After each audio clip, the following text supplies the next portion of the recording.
Advanced pain clinic, నొప్పి మాయం, surgery దూరం. For appointments 9155515563. శ్రీరస్తు శుభమస్తు, శ్రీరస్తు శుభమస్తు. ఈ పాటలు ఏందే పెళ్ళిళ్ళే ఉండవు ఇప్పుడు. అంత పాపులర్ అయిన సినిమా పెళ్లి పుస్తకం, ఎదురింటి మొగుడు పక్కింటి పెళ్ళాం, ఇంకా చాలా సినిమాలు ఆవిడ ప్రతాపాన్ని మనందరికీ చూపించాయి. ఇవాళ షీఈ్ హియర్ విత్ అస్. నమస్కారం దివ్యవాణి గారు.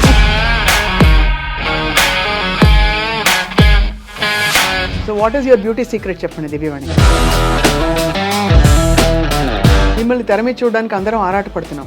ఎందుకంటే 90s లో లాస్ట్ ఫిల్మ్ మీరు దాదాపు చాలా ఏళ్ళు అయింది మీరు చేసి. నాకంటూ నా టాలెంట్కి తగ్గట్టు బ్రేక్ నాకు ఇంకా రాలేదు. దివ్యవాణి గారు 90s లో 91, 92 ఆ టైంలో మీరు ఒక హవా, ఒక వెలుగు వెలిగారు కదా. అంటే నాకు అసలు ఏమీ తెలియదండి. ఇప్పటికీ కూడా షోకేస్లో బొమ్మ ఎలా ఉంటుందో అలా అయిపోయింది నా జీవితం. రాజేంద్ర ప్రసాద్ గారి మీ కాంబినేషన్ చాలా హిట్ కాంబినేషన్ ఆ రోజు. మిస్టర్ బెల్లానికి కూడా బాపు గారు, రమణన్ల గారు, రాజేంద్ర ప్రసాద్ గారికి ఇప్పుడు ఒక మనసు ఉంది. మన ప్రతి ఒక్కరికి ఒక అంతరాత్మ అనేది ఉంటుంది. ఈవెన్ ఆమెనికి కూడాను వాళ్ళ గుండె మీద చేసుకుంటే, నాకు ఆమెని ఒకరోజు ఫ్లైట్లో కలిసినప్పుడు నాతో చెప్పింది, పెళ్లి పుస్తకం అవకాశం మీకు దివ్యవాణి గారు ఎలా వచ్చింది మీకు? అది ఇట్స్ అఫ్ కోర్స్ నాకు చాలా ఇష్టమైన సినిమా. బికాస్ నేను సినిమా ఇండస్ట్రీకి సెట్గానేమో నిజంగా వెళ్ళిపోయి పెళ్లి చేసేసుకొని ఏ అంట్లు తోముకుంటానో ఏదో ఒకటి చేసుకుంటా ఉండొచ్చు. మీరు ఒక మాట అన్నారు, అంతకు ముందు మీరు చాలా విసిగిపోయారు, బాపు గారు అవకాశం కూడా అలాగే అవుతుందిలే అనుకున్నారు. చాలా అయ్యాయి ఆడిషన్స్. అంటే ఏమయ్యేది ఆడిషన్లో? దానికి ముందు దాసనారాయణరావు గారిది అభిసారిక అని ఒక మూవీ వచ్చింది. కింద నుంచి పెద్ద చూసారు, ఒడ్డు పొడుగు బాగుంది అమ్మాయి అనేవాళ్ళు, స్టోరీ మంచి క్యారెక్టర్ అండి అనేవాళ్ళు, కొంచెం మీరు బయట కూర్చోండి అమ్మాయితో మాట్లాడతాం అనేవాళ్ళు.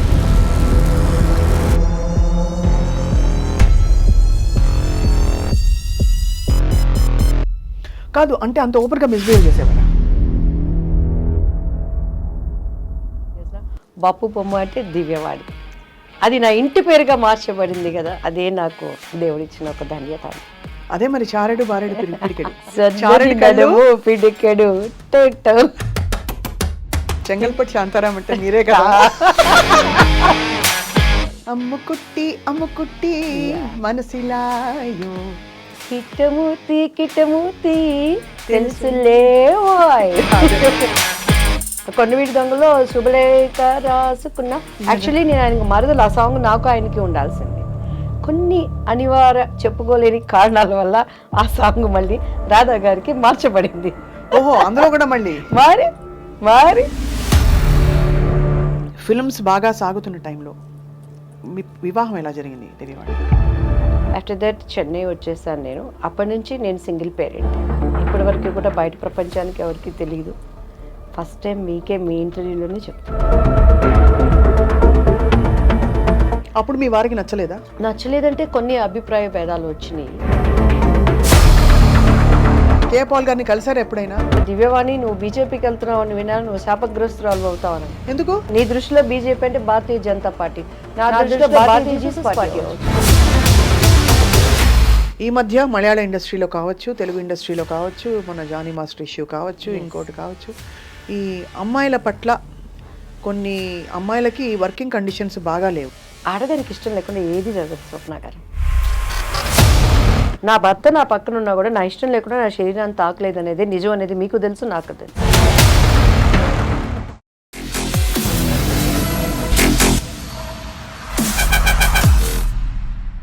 అందరికీ నమస్కారం. Welcome to this very special candid conversation.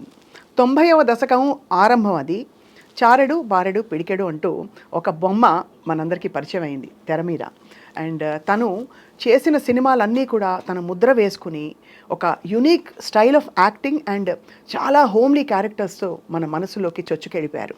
ఆ తర్వాత రాజకీయ రంగప్రవేశం చేసినా కూడా నటిగా మాత్రం ఆవిడ మన మనసులో ఎప్పటికీ ఉండిపోతారు. And we're all waiting to see her more and more on screen. None other than the one and only Divyavani garu. శ్రీరస్తు శుభమస్తు. ఈ పాటలు ఏందే పెళ్ళిళ్ళే ఉండవు ఇప్పుడు. అంత పాపులర్ అయిన సినిమా పెళ్లి పుస్తకం, ఎదురింటి మొగుడు పక్కింటి పెళ్ళాం, ఇంకా చాలా సినిమాలు ఆవిడ ప్రతాపాన్ని మనందరికీ చూపించాయి. ఇవాళ షీఈ్ హియర్ విత్ అస్. నమస్కారం దివ్యవాణి గారు. మీ అందరికీ అండ్ మా ఐ డ్రీమ్ ప్రేక్షకులకి నమస్కారం చెప్తూ, నా గురించి మీరు ఇంత బాగా చెప్పారు కాబట్టి నా హృదయంలో ఉన్నది కూడా సింపుల్ అండ్ స్వీట్గా, స్వప్న ప్రియ స్వప్న, మీ ఇంటర్వ్యూలు మాకు స్ట్రెంగ్త్గా, జన్మ మరు జన్మ లేడీస్కి మీరు ఇచ్చే strongness. Thank you, I'm so honoured Divyavani గారు.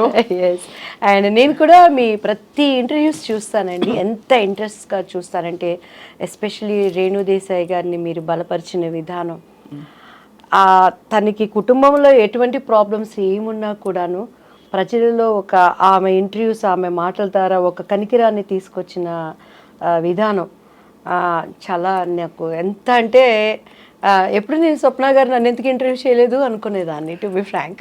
నేను వెయిటింగ్ ఇన్ని రోజులు. So I'm so happy and fortunate. మీరు ఒకటేంటంటేనండి, 90s మిమ్మల్ని చూసిన ఆ మొహం కళ ఒక్క నిజం, ఇది ముఖస్థుతికి చెప్పట్లేదు, అసలు తగ్గలేదు, పైపెచ్చు కొంచెం పెరిగింది.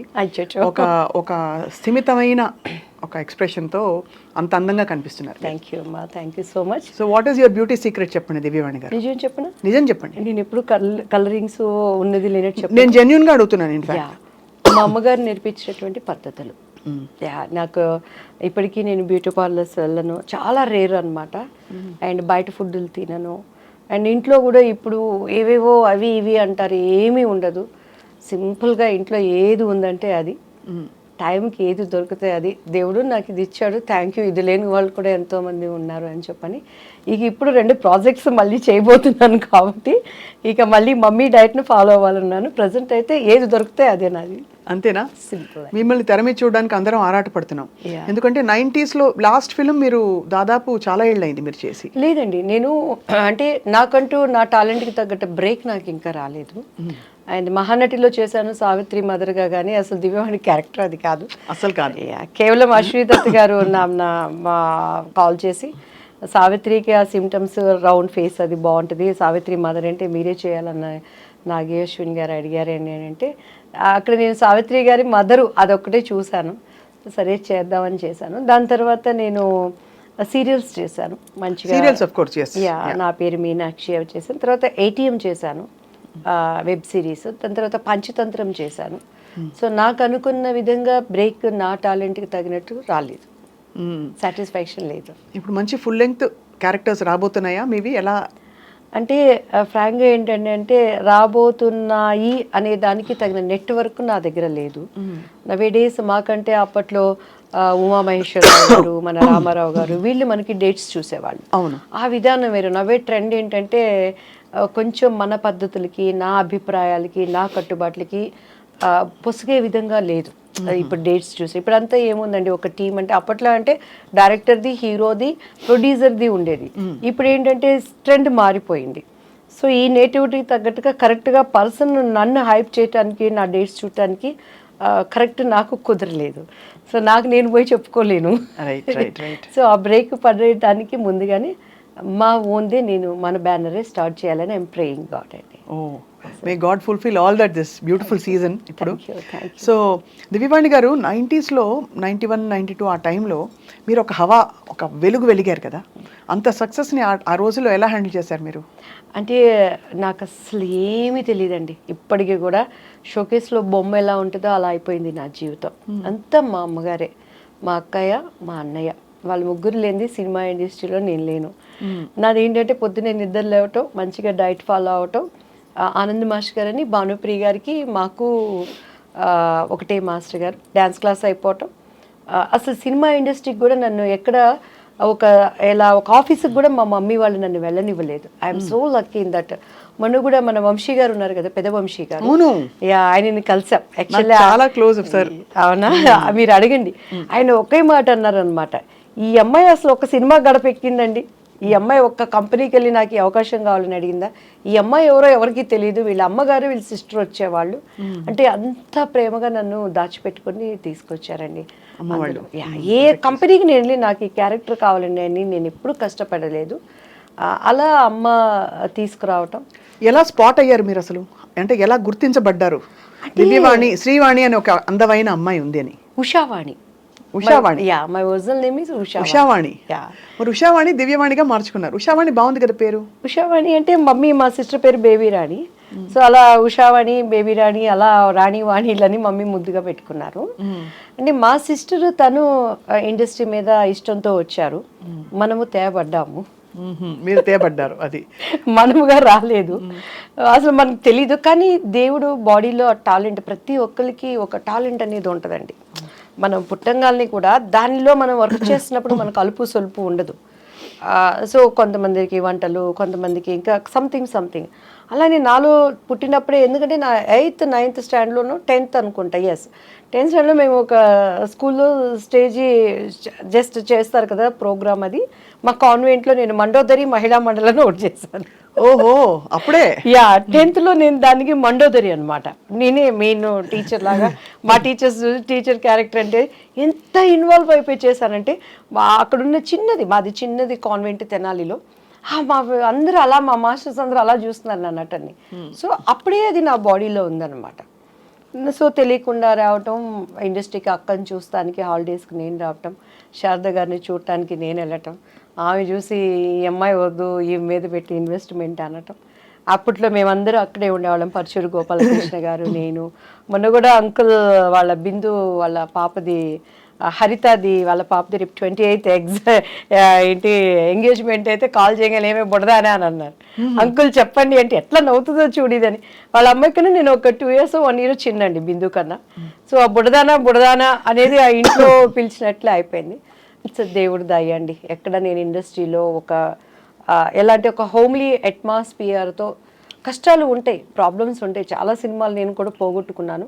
ఆ పెయిన్ కూడా మా పేరెంట్స్ నా వద్దకు రానియకుండా, ఒక ఎలా అంటే కోడి తన పిల్లల్ని రెక్కల కింద ఎలా పెట్టుకుంటుందో భద్రంగా అలా చూసుకున్నారా మిమ్మల్ని?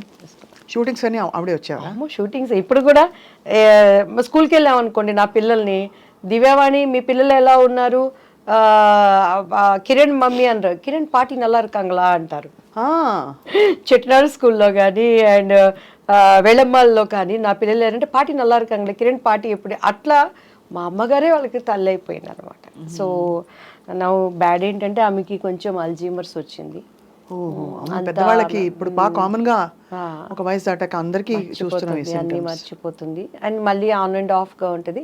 కానీ ఆమెను ఏమైనా ప్రిపేర్ చేయాలి అని అంటే, కిరణ్ వస్తున్నాడు, నా బాబు పేరు కిరణ్ వస్తున్నాడమ్మా అంటే ఎమ్మటే రెడీ అయిపోతుంది అనమాట. కిరణ్ వస్తున్నాడు, నువ్వు డాక్టర్ దగ్గర తీసుకెళ్లాలన్నా ఒక చంటి పిల్లని ఎలా చూసుకోవాలో అలా చూసుకోవాల్సిన పరిస్థితిలో నోషీస్. సో ఈ క్రెడిట్ అంతా అమ్మ, నా కుటుంబీకులేనండి. దివ్యవాణి గారు, మనం మాట్లాడుకుంటూ ఒక కప్పు కాఫీ టీ తాగుదామా? చాలా బాగుంటుంది. Thank you. నమస్తే అమ్మా, బాగున్నారా? అవునా, నేను కూడా అడిగాను.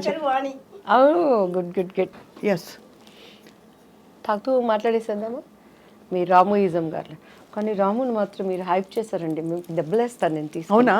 ఎందుకు హైప్ చేయడం? ఆయనే హైప్, నేనే హైప్ కాదు అసలు. అటువంటి ఇంట్రెస్ట్ మనం ఎంకరేజ్ చేయకూడదు.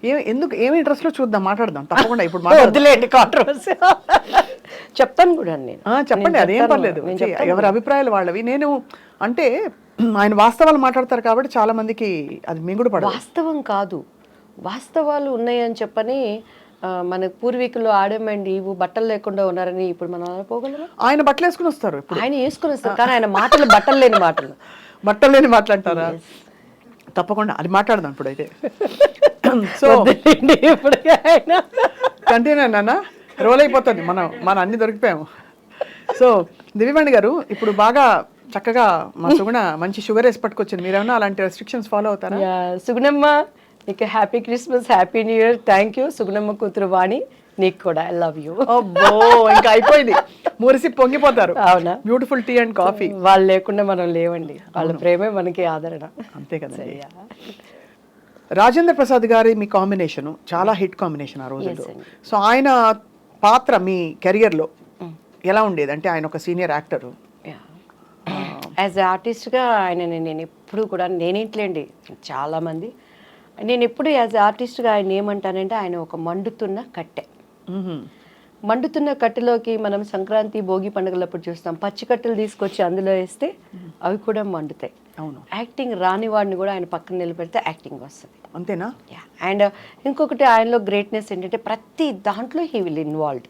అవతల తిట్టుకున్నా పర్వాలేదు, అవతల నసికినా పర్వాలేదు, డైరెక్టర్ ఏమనుకున్నా పర్వాలేదు, కో ఆర్టిస్టులు ఏమనుకున్నా పర్వాలేదు, కానీ అన్నీ తానైపోతాడు. ఈ సెట్ కానీ నా క్యారెక్టర్ చేయించడం కానీ, అంటే తను ఏంటంటే అంతా బాగుంటేనే కదా సినిమా సక్సెస్ అనే స్వభావం ఉన్న వ్యక్తి. అండ్ మంచి మన భారతదేశం కానీ మన ఇండియా కానీ ఎక్కడున్నా కూడా నవ్వుల రాజేంద్రుడు అంటే ఆయనకు కడుపులో లైఫ్లో ఎంత దుఃఖం ఉన్నా కూడా అండ్ ఆయన ఈజ్ ఆర్టిస్ట్గా నేను చాలా అప్రిషియేట్ చేస్తాను. మొన్న పాపం వాళ్ళ ఇంట్లో విషాదం. ఎస్ అండి, ఎస్. చాలా అసలు నేనైతే ఆ స్థితిలో కూడాను అందరూ ఏడుస్తున్నారు, శోకాలు పెడుతున్నారు, కానీ ఒక్కగాను ఒక్క కూతురు ఆయన గుండెల్లో ఎంత భారం ఉంటుంది. మహానటిలో చేసింది ఆ పాప. ఇంకొకటి ఏంటంటే లక్కీ, మా బాబు పేరు కిరణ్ కాంత్. సో పెళ్లి పుస్తకంలో నేను ఆయన్ని కేకే అంటాను. So KK. అలానే నన్ను అమ్ముకుట్టి ఆ మూవీలో, మా పాపని తెలియకుండా మేము అమ్ముకుట్టి అమ్ముకుట్టి అని పిలుస్తాము. అండ్ ఇప్పుడు మహానటిలో ఆ పాప చేసింది కదా చిన్న సావిత్రి, నాకు కూతురుగా చేసింది. అవును, అది తనకి ఫస్ట్ మూవీ. అది ఎన్ని కలిసి వచ్చాయి చూడండి, ఎలా అంటే ఒక థ్రెడ్ ఉన్నట్టుంది ఆల్మోస్ట్. పెళ్లి పుస్తకం అవకాశం మీకు దివ్యవాణి గారు ఎలా వచ్చింది మీకు? అది ఇట్స్ అఫ్ కోర్స్ నాకు చాలా ఇష్టమైన సినిమా, బికాస్ మా సొంత ఫ్యామిలీ మెంబర్స్ తీసిన వెంకటరమణ గారు. ఇప్పటికీ స్వప్న గారు, చాలామంది నాతో, నా ముందు ఆర్టిస్టులు, నా తర్వాత ఆర్టిస్టులు, నాతో ఆర్టిస్టులు మీరేం సినిమాలు చేశారంటే పేర్లు చెప్పుకోవాలి, తడుముకోవాలి. ఆ హీరోలతో ఎంతో స్ట్రగుల్ అయ్యి ఏమేమో పణంగా పెట్టి వాళ్ళు పెద్ద పెద్ద హీరోలతో చేశారు. కానీ దేవుడి దయ, బాపు రమణ గారు, దివ్యవాణి అంటే పెళ్లి పుస్తకం, పెళ్లి పుస్తకం అంటే దివ్యవాణి, ఆ తర్వాతే రాజేంద్ర ప్రసాద్ గారు అంటారు. అవునవును, ఎందుకంటే నేను కొత్త అలా చేయటానికి. అండ్ అది అసలు నేనైతే సినిమా ఇండస్ట్రీలో అలసిపోయి, నేను సినిమా ఇండస్ట్రీకి సెట్గానేమో నిజంగా వెళ్ళిపోయి పెళ్లి చేసేసుకొని అంట్లు తోక్కుంటానే ఏదో ఒకటి చేసుకుంటా ఉండొచ్చు. మా బావ ఉండేవాడు, మా అత్తయ్య గారు అబ్బాయి, మా అత్తయ్య గారు అబ్బాయి నేను పెళ్లి చేసేసుకుంటాను, నన్ను పంపించేయండి అన్న టైంలో బాపు గారి దగ్గర నుంచి కాల్ వచ్చింది. ఇట్లా బాపు గారు చూస్తారంటే ఈయన కూడా అంతే, అందరూ డైరెక్టర్ లాగానే ఉంటారు, వేవేవో మాట్లాడతారు, నేను అలా ఉండను అంటాను. ఇంటికి వచ్చినాక మా అమ్మ ఇండైరెక్ట్గా తిడుతుంది, డైరెక్ట్గా తిడితే మళ్ళీ నన్ను భరించలేరు ఎవరు, ఇండైరెక్ట్గా తిడుతుంది. నేను ఇంకా ఏడ్చుకుంటా చీదుకుంటా ఉంటాను, నన్ను పంపించండి నేను మళ్ళీ చదువుకుంటాను అంటాను. ఇది కూడా అంతేలే అని చెప్పని తలకు బాగా నూనె పెట్టుకున్నాను. అప్పుడు చీర కట్టాలంటే మమ్మీనే కట్టేవాళ్ళు, నాకు అంత కట్టుకోవటం రాదనమాట. సో బాపు గారి దగ్గరికి వెళ్ళినప్పుడు తలకి లక్ ఏంటంటే ఆ రోజు తలస్నానం చేయలేదు, తలకు నూనె పెట్టుకున్నాను. ఆ హోమ్లీ కావాలనేది నాకు తెలీదు. మీకు ఇక మీరు మన రమణ గారి ఫ్యామిలీ అని అంటే మీకు తెలుసు కదా, బాపు గారి రూమ్ పైన పెద్ద రూమ్, అన్ని పుస్తకాలు, చిన్న ఆయనగా ఆయన కూర్చొని బొమ్మలు గీసుకుంటున్నారు. మన రమణ గారు ఉన్నారు కదా, రమణ గారు తీసుకెళ్లారు. ఈ అమ్మాయి కొత్త అమ్మాయి అండి దివ్యవాణి గారు అనగానే చూశారు బాపు గారు, నమస్కారం అండి అని కూర్చున్నాను నేను. ఇది జుట్టు మీ సొంత జుట్టు అండి అని అన్నారు. అవును సార్ అన్నాను. ఇట్లానే ఉండాలి మూవీలో అన్నారు. సరేనండి అని, ఎందుకంటే నేను ఓకే అవననేది నాకు లోపల ఒక అభిప్రాయం. బట్ నాకు అప్పుడు బాపు గారి విలువ నాకు నిజంగా తెలియదండి. బాపు గారు ఎంత గొప్ప మనిషి, ఎందుకంటే నేను సినిమాలు చూసేదాన్ని కాదు. ఈ క్వార్టర్లీ హాఫ్ ఇయర్లీ ఎగ్జామ్స్ వస్తే ఒక సినిమా, అది కూడా అప్పుడు మనకు తెలిసిన హీరోలు ఎవరు, శోభన్ బాబు, కృష్ణ. మా అన్నయ్య ఏమో కృష్ణ ఫ్యాన్స్, మేమేమో శోభన్ బాబు ఫ్యాన్స్. ఈ రెండు సినిమాలు అంటేనే ఇంట్లో అడుక్కుంటే కానీ పంపించండు మా నాన్నగారు. అట్లా నేను పెరిగిన దాన్ని, లోతుగా సినిమా ఏంటి, పరిజ్ఞానం ఏంటండి. ఇప్పుడు రాజేంద్ర ప్రసాద్ గారు వీళ్ళందరూ ఏం చెప్తారు, మేము ఏంటి డబ్బింగ్ 75 పైసలకు చెప్పాము, అన్నం లేకుండా ఉన్నాము, దీని మీద కసితో వచ్చాము, సూపర్ స్టార్ కృష్ణ గారు కానీ ఇప్పుడున్న మెగాస్టార్లు కానీ. నాకు అట్లంతా నేను రాలేదు, తేపడ్డాను కాబట్టి నాకు అసలు సినిమాలు ఇవన్నీ తెలియదు అనమాట. సో బాపు గారి విలువ తెలియకుండా అప్పుడు ఆయన ఏమడిగారంటే, మా అమ్మగారు అన్నారు, మిస్సమ్మ సినిమా చూసామమ్మ అన్నారు. నిజంగా ఆ సినిమాలు ఏం చూస్తాం, ఈ ట్రెండ్లో పెరిగిన వాళ్ళం. మా అమ్మ ఇంకా చూస్తే ఇట్లా అన్నారు, అమ్మ అంటే చూశానని చెప్పానంటే చూశాను సార్ అన్న. నిజంగా నేను మిస్సమ్మ చూడలేదు, అబద్ధం, ప్రామిస్ అబద్ధం చెప్పాను.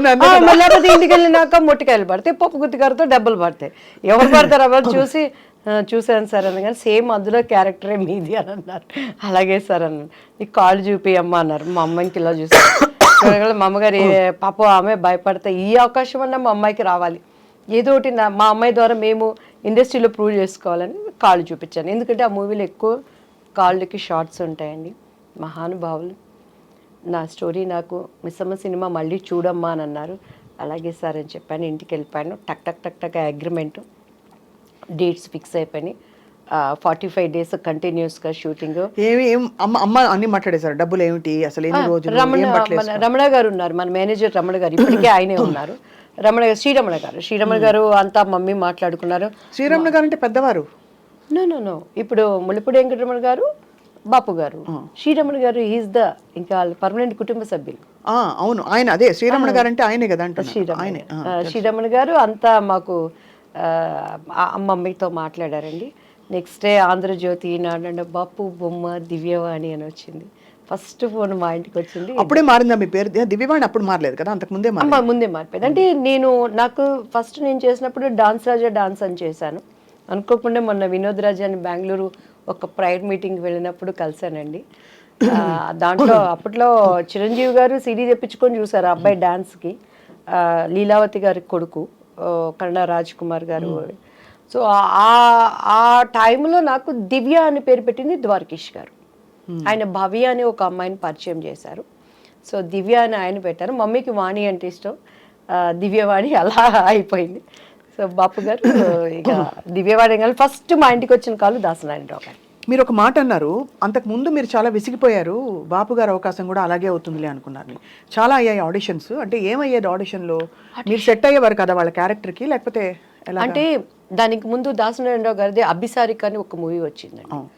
అప్పుడు మేము పద్మాంటి దగ్గరికి వెళ్ళి, మమ్మీ తెనాలి మాకు తెలిసిన ఒక మమ్మీ వాళ్ళ క్లాస్మేట్ పద్మాంటికి మంచి క్లోజ్, మంచి వాళ్ళండి తెనాలి పిల్లలు, చాలా వాళ్ళు కష్టపడుతున్నారు ఇండస్ట్రీలో అని అంటే పద్మాంటి రిఫర్ చేసి దాసరా అంకుల్ దగ్గరికి వెళ్ళాను. సవేరా హోటల్లో అప్పుడు వీళ్ళకి పాముగురో వీటిల్లో జరుగుతూ ఉండే స్టోరీ డిస్కషన్స్ అవన్నీ.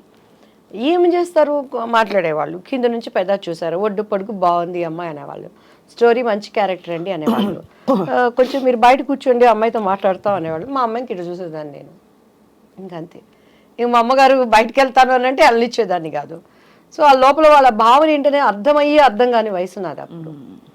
సో అలా ఇక మా అమ్మగారు నన్ను వదిలిపెట్టేవాళ్ళు కాదు. మొన్న కూడా చౌదరి గారు అని చెప్పని ఒక ఆయన ప్రొడ్యూసర్ కలిసారండి. అప్పుడు అర్జున్ సర్జాతో ఒక మూవీ చేయాల్సింది, శారదాంటి మెయిన్ క్యారెక్టర్. అందులో అంతా డేట్స్ వరకు వచ్చింది, అంతా ఓకే అన్నారు, క్యారెక్టర్ మిస్ అయిపోయింది. కాదు అంటే అంత ఓపెన్గా మిస్బిహేవ్ చేసేవారా? నా దగ్గర మిస్బిహేవ్ చేసి నా దగ్గర బతికి బట్ట కడతాడండి వాడు ఎవడైనా. అదే అందుకని అడుగుతున్నా. ఎందుకంటే ఇప్పుడు జీలో అప్పుడు ఉండేది. అదే మీరు బోల్డ్ గా కనిపిస్తున్నారు చాలా. బట్ ఎలా మీకు అర్థమైపోయేది వాళ్ళ మనసులో ఏమిటని? అంటే మా మమ్మీతో మాట్లాడేవాళ్ళు. మమ్మీ అమ్మాయి చిన్నపిల్లండి, తను ఫ్రెండ్లీగా మంచి ఆర్టిస్ట్ అండి, మా అమ్మాయిలో టాలెంట్ ఉందండి అని అలా అనేవాళ్ళు. ఇంటికి వచ్చినాక డిస్కషన్ జరుగుతుంది కదా. నన్ను బాగా రెచ్చగొట్టేది మా అక్క అయితే, చూడు నువ్వు చేయాల్సిన క్యారెక్టర్ అమ్మాయి చేసింది చూసుకోండి, నా చేసుకోండి, నాకేంది, నేను ఎప్పుడు ఏ క్యారెక్టర్ పోయిందని ఏడ్చింది లేదండి. ఈవెన్ దో మిస్టర్ బెళ్ళానికి కూడా బాపు గారు, రమణన్ల గారు, రాజేంద్ర ప్రసాద్ గారికి ఇప్పుడు ఒక మనసు ఉంది. మన ప్రతి ఒక్కరికి ఒక అంతరాత్మ అనేది ఉంటుంది. ఈవెన్ ఆమెనికి కూడాను వాళ్ళ గుండె మీద చేసుకుంటే మినిమం మ్యాక్సిమం ఎక్స్ట్రీమ్ ఈ క్యారెక్టర్ అమ్మాయి అయితే బాగుంటుందని చెప్పని ఎంత ప్రయత్నం చేశారు. నేను ఆయనకి సారీ కూడా చెప్పాను, రాజేంద్ర ప్రసాద్ నా భవిష్యత్తును గురించి జరిగిన విషయాలన్నీ ఆయనకి చెప్పాము, ఏం లేదు ప్రాబ్లం. ఆయన వేరే ఆలోచనలో ఉండేవాళ్ళు, మేము అది అంటే ఇప్పుడు అప్రమత్వం, ఈజ్ గుడ్ ఆర్టిస్ట్ కానీ ఆ క్యారెక్టరు నాకు ఆమెని ఒకరోజు ఫ్లైట్లో కలిసినప్పుడు నాతో చెప్పింది, దివ్యవాణి గారు 1000 సార్లు నాకు ఆ డెక్లో, అప్పుడు సీడీలు డెక్లు ఉండేవి, చూపించి ఇలానే కావాలని చెప్పేవాళ్ళు. మరి ఎందుకు మిస్ అయిపోయారు మీరు? చేయలేదు, ఒప్పుకోలేదు. రాజేంద్ర ప్రసాద్ గారు అండ్ ఆయన ప్రొడ్యూసర్ ఆయన చేత పార్థసారథి గారు సంథింగ్ ఏదో పేరు ఉన్నారు. సో అలా. But film industry is very tough place కదా దివ్యవాణి గారు. టఫ్ ప్లేస్ లేనిది ఏదో చెప్పండి స్వప్న గారు. అలా కాదు, రిలేటివ్లీ నేను మీరు అనేది రైటే, అన్ని ప్లేసెస్ లో టఫ్ ప్లేసే. పనమ్మాయి మన ఇంటికి వచ్చి ఒక పనమ్మాయి పని చేస్తుంది. ఆ అమ్మాయి పొద్దున్న లేసిన దగ్గర నుంచి, రోడ్డు మీద నడుచుకొని వచ్చే దగ్గర నుంచి, ఇంట్లో పని చేసి తను ఓనర్ అనేవాడి దగ్గర నుంచి ఆడదానికి తిరిగి వెళ్ళటానికి టఫ్ కాదు, చాలా టఫ్. కానీ ఇక్కడ ఎంత మొహమాటంగా అందంగా ఉంటుందంటే, మీరు చెప్తున్న సన్నివేశాలు ఆలోచిస్తే, ఇప్పుడు అమ్మగారు ఎంత అర్థం చేసుకుని మిమ్మల్ని తప్పించుకుని కాపాడుకుని జాగ్రత్తగా నెట్టుకొచ్చారు. మీరు అదే చెప్తున్నాను, అలా చేయలేని పరిస్థితులు చాలా మందిని చూసాను. నాకు ఆర్టిస్టుల్ని చెప్పడం ఎందుకులే కానీ అన్నల దగ్గర No, నుంచి అంటే కొంతమందికి అది తప్పు అనిపించకపోవచ్చు, అది వాళ్ళ చాయిస్. నేను తప్పని నేను ఎప్పుడు అంటలేదు. నవేడేస్ ఇప్పుడు కూడా నేను అంటున్నాను, నవేడేస్ అవనేది ఫ్యాషన్ అయిపోయింది, కామన్ అయిపోయింది, అది ఎంజాయ్మెంట్ అయిపోయింది. నేను తప్పని ఇప్పటికీ నేను చెప్పట్లేదు. 2 చేతులు కలిస్తేనే చెప్పట్లు, చేతులు కలవనప్పుడు ఈ చేయి కాబట్టి, కాకపోతే మనం అనుకున్న విధంగా హైప్ అవ్వలేవచ్చు. కానీ దేవుడు అనేవాడు ఒకటి ఉంటాడు, న్యాయం అనేది ఒకటి ఉంటుంది. మన అంతరంలో ఒక ఆలోచన పుట్టక ముందే ఈ నోస్ వాట్ ఈజ్ మనం ఆలోచిస్తున్నాం అనేది, దానిని నిలబెట్టేవాడు ఆయన. సో అది నన్ను ఇంతవరకు నిలబెట్టింది. ఎంతమంది ఉన్న తెలుగు చరిత్ర ఉన్నంత వరకు నా శత్రువు అయినా నా మిత్రువు అయినా ఆ పని అనేది ఉండాల్సిందే.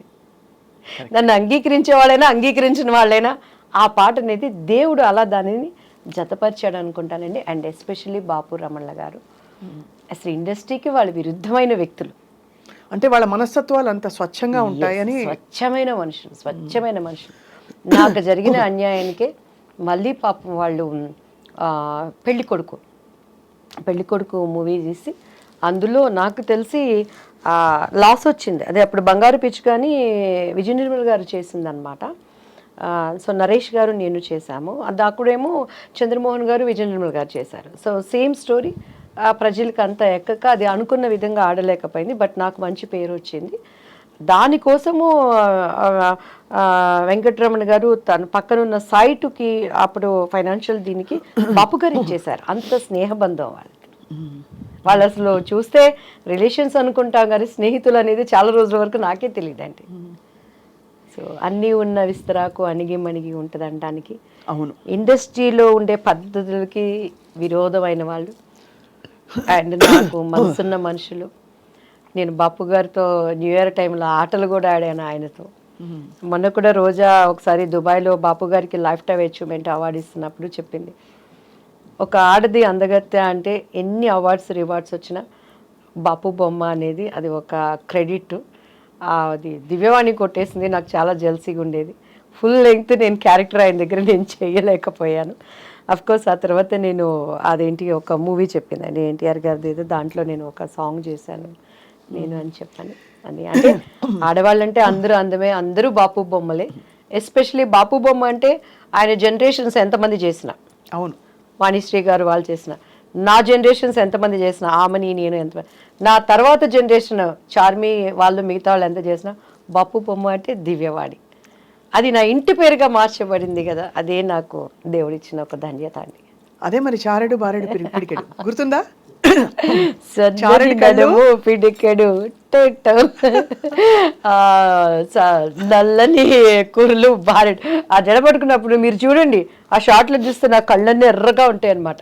అప్పటికే ఒక యుద్ధం అయిపోయేది నా మీద, ఇన్ని నిందలు ఏడ్చి షార్ట్ రెడీ అనగా వెళ్ళిపోయేది అనమాట. మళ్ళీ అట్లా మీ డైలాగ్ మేము వాడేసుకుంటుంటాం, చెంగల్పట్టి శాంతారాం అంటే మీరే కదా. అదోటి అమ్ముకుట్టి మనసిలాయో కిట్టమూర్తి తెలుసులే ఓయ్ ఓయ్. అందులో కూడా రమణ గారి ట్యాగ్ కొడుతుందండి ఆ సాంగ్స్. అండ్ అందులో స్వప్న గారు నా జీవితానికి నేను అనునించుకునే డైలాగుల్లో ముఖ్యమైనది. అండ్ రాజేంద్ర ప్రసాద్ గారు చెప్తారు ఒక డైలాగు. నేను అక్కడికి వెళ్ళి డ్యాన్స్ నేర్పిస్తూ అక్కడ ఉన్నప్పుడు మంచి చెడులు రాసులు పోసుకొని ఉండవట. అవును, అవకాశము ఉంటే మంచివాడు కూడా చెడ్డవాడిగా మారుతాడు, అవకాశం లేకపోతే చెడ్డవాడు కూడా మంచివాడిగా ఉంటాడు. కస్టమ్స్ అండ్ సుఖమ్స్, ద కాంబినేషన్ ఈజ్ లైఫ్. అంతే, పర్ఫెక్ట్ కదా అది.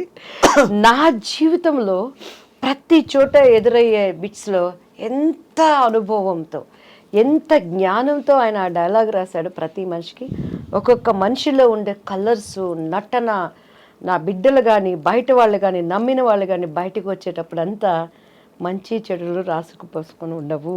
అవకాశం ఉందంటే మంచోడు కూడా చెడ్డోడు అయిపోతాడు, అవకాశం లేకపోతే చెడ్డోడు కూడా గప్చిప్ సాంబార్ బుడ్డి.